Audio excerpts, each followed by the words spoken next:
A continuación, don José Ignacio Latorre Sentís pronunciará la conferencia inaugural de este seminario Ética para la Inteligencia Artificial. Majestad, señora presidenta, autoridades, amigos, amigas, colegas. Bueno, vuelvo a decir que esto es un honor porque estar en la cuna del español y además bueno, siendo científico, ¿no? Amante a muerte de la lengua española, pues considero que es un privilegio único. Al pensar que les quisiera decir, quería expresar algo que saliera de mi corazón, ¿no? Algo que saliera desde dentro. Entonces he querido orientar este ratito a un viaje. Y ese viaje es un viaje conceptual, es un viaje abstracto. Es un viaje que tiene 6 etapas y me gustaría recorrerlas con ustedes. Es un viaje que como mínimo es vertiginoso, ¿de acuerdo? Entonces vamos poquito a poco. La primera es una breve historia de las máquinas. Bueno, los humanos hemos hecho máquinas fuertes, hemos hecho transatlánticos, hemos hecho grúas, hemos hecho coches velocísimos, hemos ido a la Luna. Pero la primera reflexión es que al haber creado esas máquinas fuertes hemos delegado el trabajo físico. Hemos entrado en un pequeño declive físico-humano. Yo, por ejemplo, creo que en una justa medieval no duraba el primer mandoble, o sea, a mí me dejaban ya, ¡paf!, no sirve. Es un hecho, ¿no? Nadie sube las escaleras, nadie corre, todos nos acomodamos a las máquinas que hacen trabajo por nosotros. Hemos construido máquinas que calculan.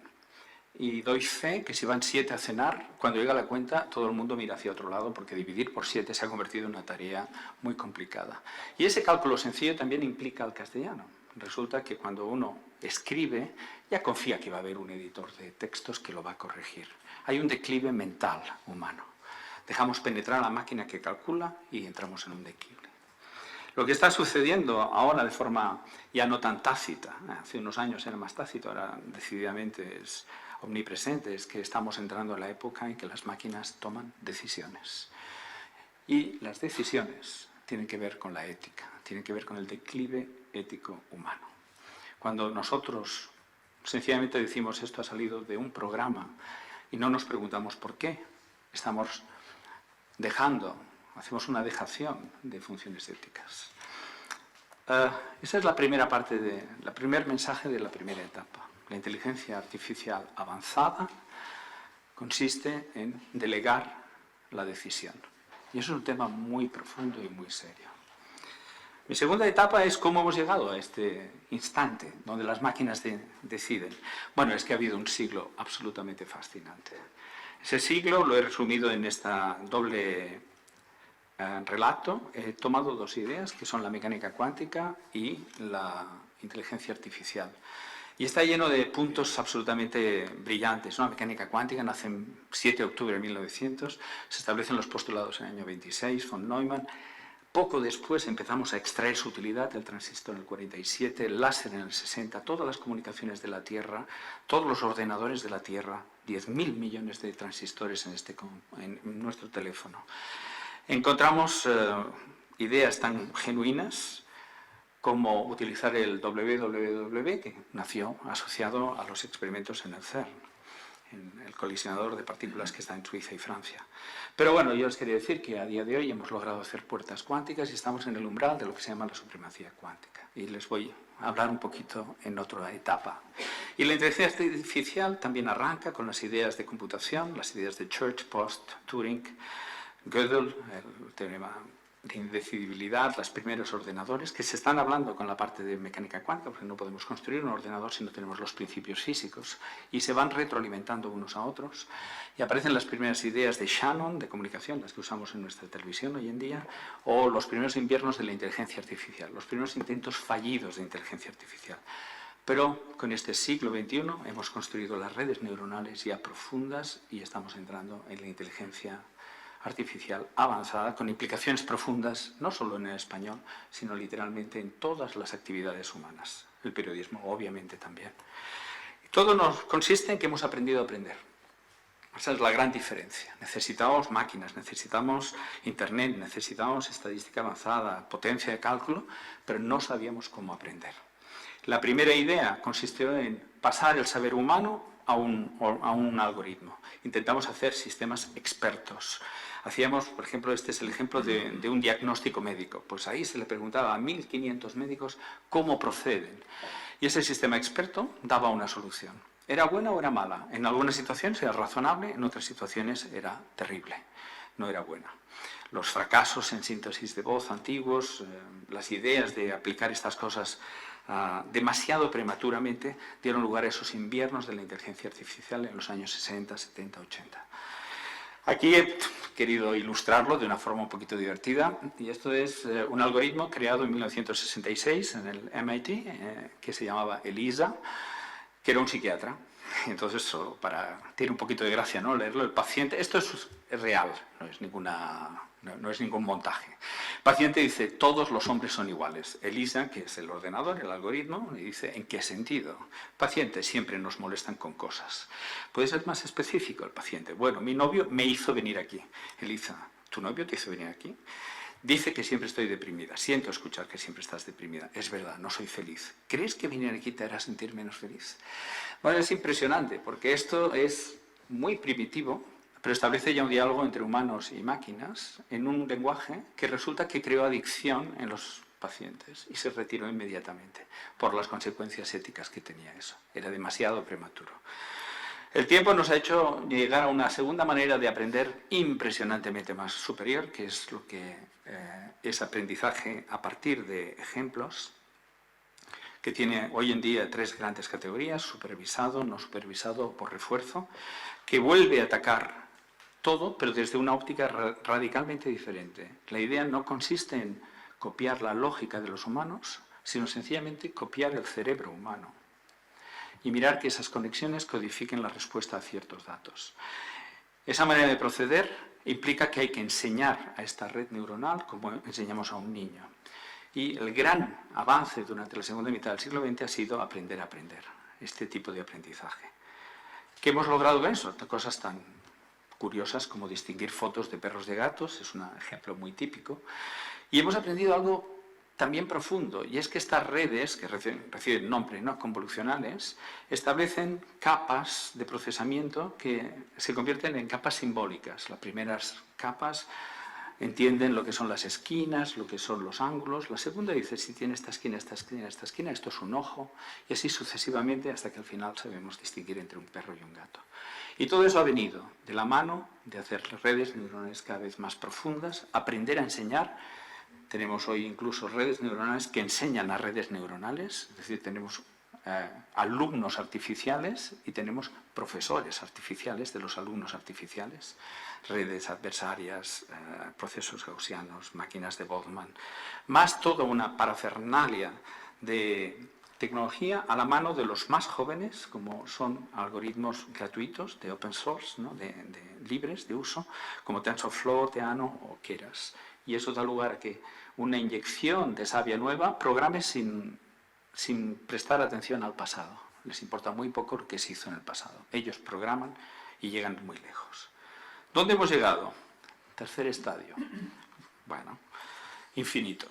Y aquí es donde justifico mi viaje a un nivel más abstracto, porque realmente hablar de lo que está pasando en inteligencia artificial es infinito, desde generación de contenidos artificiales.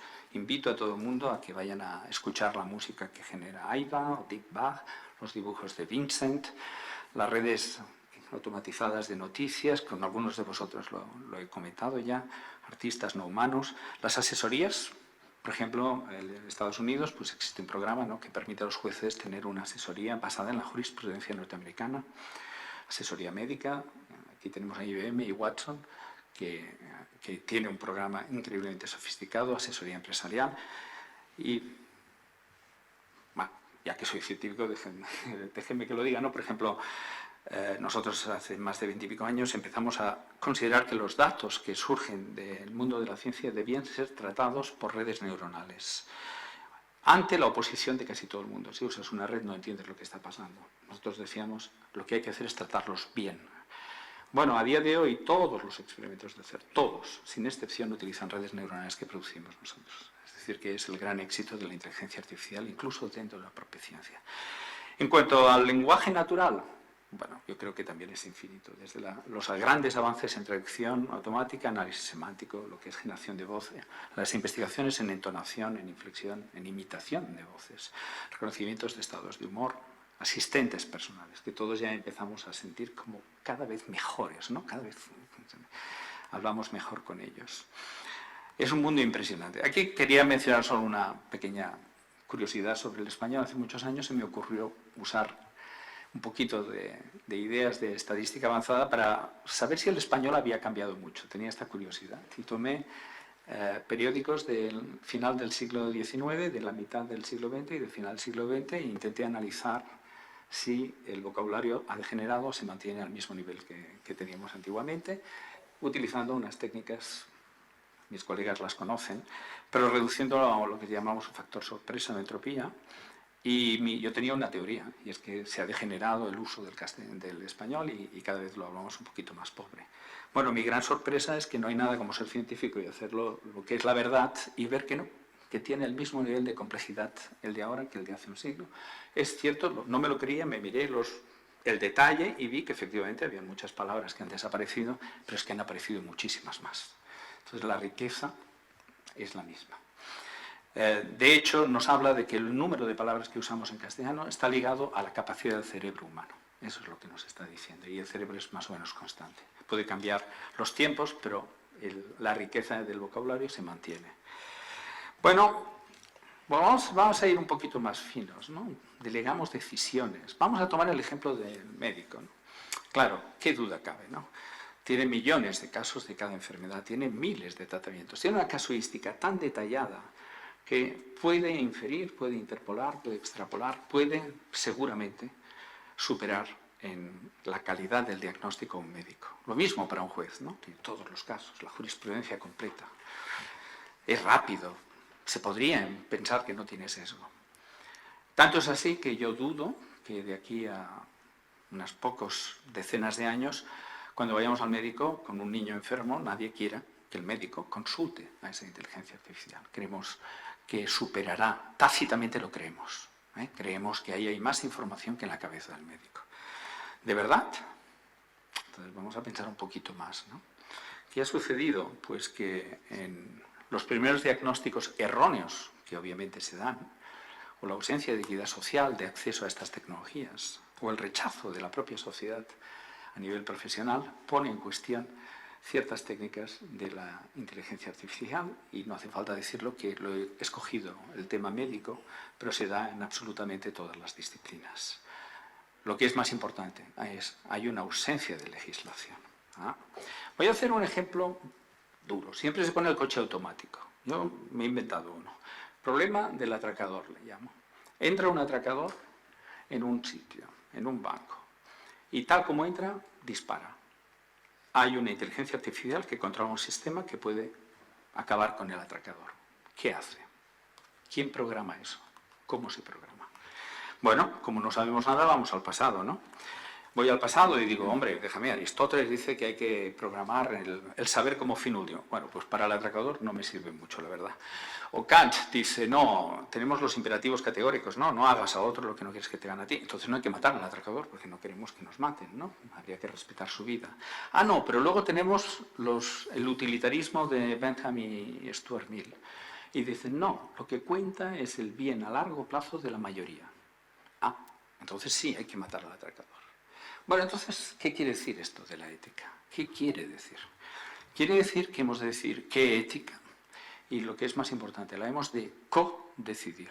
No hay ningún experto en ética, todos somos. Eso es la sociedad in extensis que tiene que decidir qué se programa. ¿Quién la programa y quién lo supervisa? Es más, hay gente muy avanzada que dice que ¿por qué no utilizamos la propia inteligencia artificial para definir la ética? ¿Por qué no utilizamos la idea de, por ejemplo, hay un señor, un pensador que habla de evolución coherente extrapolada? Dice, ¿por qué no miramos el pasado donde la humanidad se puso de acuerdo y utilizamos eso para entrenar a la inteligencia artificial para que sea capaz de establecer una evolución coherente extrapolada hacia el futuro? ¿O por qué no implementamos la banalidad del bien? ¿Por qué cada vez que compramos un billete de avión las cookies nos castigan y demás? ¿Por qué no establecemos una ley universal que hable de la banalidad del bien? Como Hannah Arendt nos enseñó que existe la banalidad del mal. No hace falta ser muy listo para hacer el mal, tampoco hace falta ser muy listo para hacer el bien. Bueno, la realidad es que se va complicando mucho. Tenemos una frontera ética de datos que afecta dramáticamente al periodismo. Hay violación de privacidad, hay mal uso de datos personales, hay tratamiento automatizados con sesgos comerciales, hay manipulación política, hay ausencia de mecanismos de control, hay ausencia de leyes detalladas, que es lo más crítico. La nueva frontera ética es sofisticada. Nos habla también de retirar trabajos, nos habla de si ciertas noticias se establecen de forma automática y por lo tanto sobran periodistas. Bueno, ¿cómo podemos hacer esto? Pues hay que pensar, hay que codecidir, hay que buscar un equilibrio económico a largo plazo. Y aquí voy a poner una idea que a mí me gusta particularmente, que circula en el aire, que es establecer que las máquinas sean establecidas como entes jurídicos. ¿Eso qué quiere decir? Esa frase que todo el mundo dice, los robots pagan impuestos. Bueno, yo les sugiero una elaboración un poquito más sofisticada, ¿no? Si se quiere sustituir a un periodista por un robot, pues lo que hacemos es que ese robot tiene entidad jurídica, tiene cuenta corriente y se le paga un sueldo. Ese sueldo le va a permitir mejorarse a sí mismo, crear la siguiente generación de robots, pagar a la seguridad social y mantener el sistema de pensiones. Esa sería una manera de hacer tránsitos hacia una sociedad mucho más sofisticada, manteniendo la equidad a largo plazo entre generaciones. Hay críticas profundas a esto. Si los robots son entidades jurídicas, entonces hay dejación de responsabilidad por parte de las corporaciones. O sea, no es ni de lejos una solución trivial, ni solo es importante que empecemos a pensar y no miremos hacia otro lado. O, mucho más profundo, los podemos dotar de entidad moral, son las máquinas, agentes morales. Bueno, inmediatamente la gente dice, no, bueno, pero déjame que diga, a un perro, por ejemplo, le damos derechos, a un animal le damos derechos. Nosotros cuidamos a objetos, nos enamoramos de ciertos objetos. Bueno, si una voz humana me llama cada noche, casi humana, y me mantiene feliz, bueno, ¿hasta qué punto tiene derechos ese algoritmo? Hay que pensarlo. La nueva directriz europea es solo del 9 de abril de este año y afortunadamente, bueno, al menos en primera persona, creo que está bien escrita, habla claramente de que no son leyes, son directrices y que tiene ahora que ser legislada por cada país. El primer apartado está dividido en 3 partes. La primera, cada país debe respetar sus leyes. Segundo, hay 7 principios éticos que se recomiendan. La supervisión humana, la explicabilidad de un algoritmo, tiene que ser entendible. La programación robusta y segura, el respeto a la privacidad, la transparencia, el respeto a la diversidad, la no discriminación, el bienestar social y ambiental, la trazabilidad y responsabilidad de quien ponga un algoritmo dentro de Internet a funcionar. Y obviamente una tercera parte, y si lo hemos hecho bien y nos hemos equivocado, ¿qué? Una verificación independiente de todo este procedimiento. Deja en manos de los parlamentos empezar a legislar. La realidad es que los parlamentos no están legislando y el caso extremo es China. Aquí este ejemplo de un colegio donde la cara de cada niño está escaneada cada 30 segundos para saber quién presta atención, quién no presta atención, a qué colegio va a ir ese niño. Da el vértigo pensar que se está utilizando la inteligencia artificial en este sentido. Entrevistas de trabajo en Estados Unidos donde no te entrevista un humano. Las respuestas son procesadas automáticamente y si te lo dices algo mal, estás fuera. Condicionamiento de opinión, ciberseguridad, con ataques coordinados por inteligencia artificial. Pues si les parece poco, 5º nivel, supremacía cuántica. Bueno, resulta que el control de los humanos durante el siglo XX nos permite ahora tener un control detallado de la materia a nivel atómico. Somos capaces hoy en día de crear bits cuánticos. Son bits que pueden tener la superposición del 0 y el 1. Pueden estar en estados que jamás el mundo clásico imaginó. Y podemos además procesarlos de una forma brutal, en algunos casos exponencialmente rápido. Ese sueño estaba esperándonos. Es como uno puede mirar la historia de la humanidad y pensar, los humanos hemos llegado al instante donde ahora controlamos la materia a nivel atómico. ¿Y qué nos esperaba ya? Una sorpresa espectacular. Resulta que ya tenemos un algoritmo que nos enseña a romper la criptografía que todos tenemos en nuestros teléfonos. A todos los secretos militares, todas las redes sociales utilizan una criptografía basada en la complejidad computacional de una serie de problemas matemáticos. Esos problemas matemáticos están rotos por un ordenador cuántico. Y no quisiera que piensen que estoy medio loco y que estoy aquí catastrofista, no. Hillary Clinton, ¿no? El reto de la computación cuántica precisa de un proyecto Manhattan. O la Unión Europea se salta todos sus protocolos burocráticos y ha puesto en marcha en el acto un programa, un flagship, se llama un buque insignia en tecnologías cuánticas. O China, una ciudad cuántica, Hefei, ¿por qué no? 10.000 millones de euros y un satélite dando vueltas ya para hacer criptografía cuántica. En esa lucha geoestratégica que domina la Tierra, las agencias empiezan a moverse. La agencia, una de las más poderosas de la Tierra, la National Security Agency de los Estados Unidos, dice, tenemos que actuar ya, punto. Y de hecho ha ya enviado notas a todas sus otras agencias prohibiendo el uso de ciertos protocolos criptográficos debido, y está explicado abajo, al uso de los qubits, de los quantum bits. Bueno, aquí tenemos un representante de IBM y Google.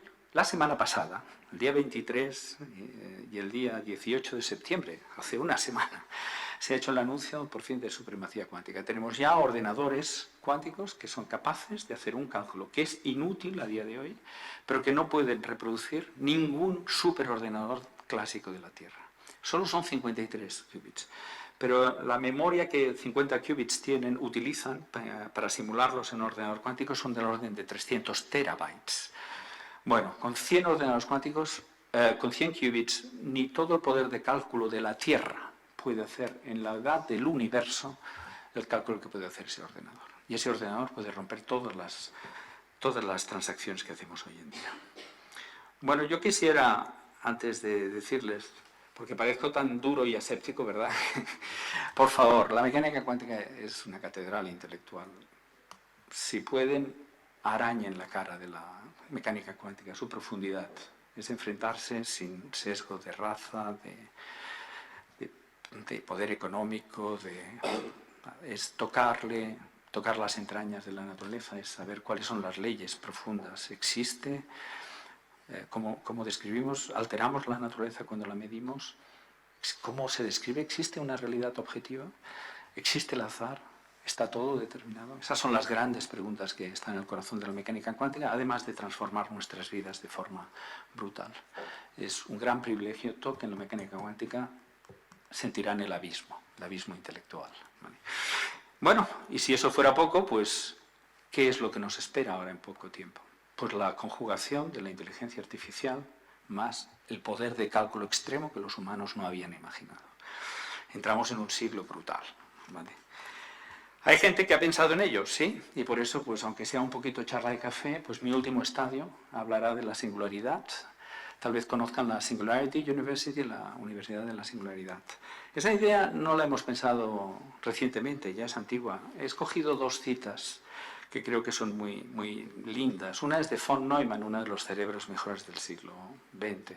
1950 dice: el continuo y acelerado progreso de la tecnología y los cambios de la forma de vida de los humanos muestran signos de aproximarse a una especie de singularidad esencial en la historia de la especie.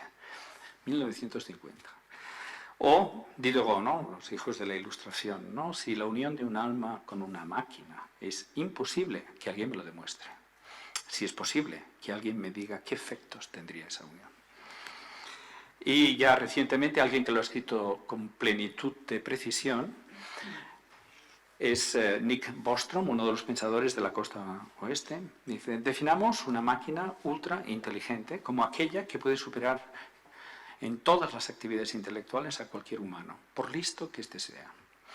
Dado que el diseño de máquinas es una de estas actividades, una máquina ultra inteligente podría diseñar máquinas aún mejores.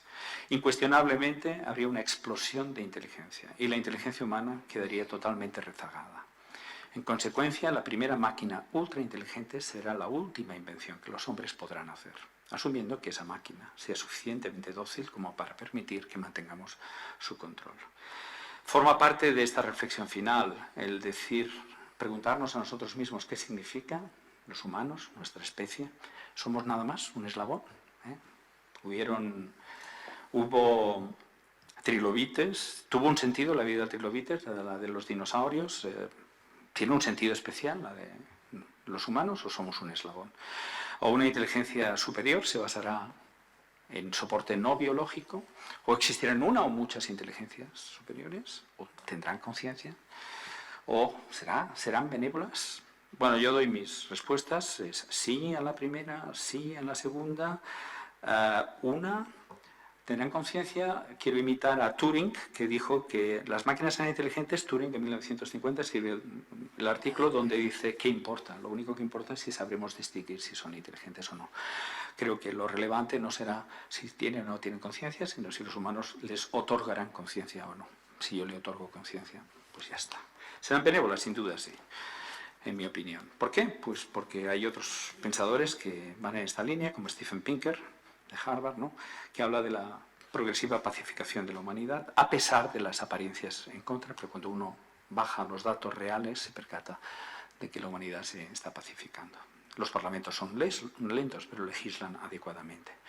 Lo que no me cabe ninguna duda es que los avances en el lenguaje natural de la inteligencia artificial hará que esas inteligencias nos asistan. Seguramente asistirán a nuestros mayores, seguramente a mí. Bueno, ya. Imagino que mi futuro estará ligado a una inteligencia artificial. Nos entretendrán, nos comprenderán, nos acompañarán, nos tolerarán, tendrán incluso la delicadeza de hacernos reír o parecer tontos o lo que sea, como un programa de ajedrez baja el nivel para que tú te entretengas con él. La conclusión, quisiera entonces resumir dos ideas, ¿no? La primera, ¿por qué me he liado yo a explicar tantas cosas así, ¿no? Bueno, porque creo que hay que comprender y defiendo donde quieran ustedes las labores de las universidades, las labores de comprender y de conocer. Yo creo que una persona que renuncia a comprender, que renuncia a conocer, no tiene elementos de juicio para tomar decisiones, y cuando no tiene elementos, delega su decisión. Y cuando delegas la decisión, pues en el fondo estás aceptando posibles idearios que no son los tuyos. El no comprender a fondo lo que está pasando es equivalente a una pérdida de libertad. Y bueno, creo que la libertad es una de nuestras grandes ideas, ¿no?, las que tenemos que defender. La segunda es el resumen de lo que les he dicho. Si ahora yo miro la historia de la ciencia, a mí me gusta empezar, mucha gente empieza en los persas, en los griegos. Bueno, a mí me gusta mucho empezar en el siglo XVII, ¿no?, en René Descartes, ¿no?, la primera mitad del siglo XVII, ¿no?, que él establece la separación del estudio del mundo natural, de la mente humana, de Dios. Entonces, es ahí donde, al separar estas tres cosas, nos permite ya estudiar el mundo natural y avanzar a toda velocidad con la idea de la méthode, con el método, y que consiste en entender los postulados básicos y elaborar sobre ellos y luego reunir el conocimiento. Bueno, y a partir de ahí ya aparece Newton en el acto con sus postulados, aparece un siglo mecanicista, aparece el siglo XIX de la química, aparece un siglo XX donde entra la energía nuclear, la bomba, la mecánica cuántica. Aparece en la segunda mitad del siglo XX con toda la biología y el nacimiento de la información, la teoría de la información y sus implicaciones en nuestra sociedad que son impresionantes. Bueno, estamos en el siglo XXI. Estamos en el siglo XXI y no lo duden. El avance es vertiginoso en inteligencia artificial y es vertiginoso en todas las ciencias, incluidas la computación cuántica, las tecnologías cuánticas y muchas otras. Y hemos pisado el acelerador. Hemos pisado el acelerador a fondo. Y he dicho que cada siglo tenía una palabra. Pues yo quiero dar una palabra a la segunda mitad del siglo XXI y la palabra que le doy es ética. Un día llegaremos y nos preguntamos, ¿y por qué hicimos aquello? ¿Por qué hicimos aquello? ¿Por qué? ¿Porque era útil? ¿Quién definió utilidad? ¿Quién definió la utilidad a largo plazo? Que el bienestar de todos nosotros. Yo creo que es importantísimo que muy poquito a poco empecemos a entender lo que es la inteligencia artificial profunda y empecemos a educar mucho más a fondo en conceptos éticos, y por eso he querido pasar toda mi charla a conducirnos en este viaje hacia la necesidad de la ética, pero de verdad, no hablando, sino de verdad, legislando. Y ahí una última reflexión: todo es programable, todo. Podemos programar a día de hoy mucho más de lo que jamás imaginábamos, y no veo ninguna obstrucción a generar máquinas que se van a comportar de una forma que va a alterar nuestra forma de comprender la vida y de relacionarnos. Y como no, pues la última transparencia es una foto de una inteligencia artificial de película esta, y he escogido a Ex Machina, que nos dice gracias. Muchas gracias.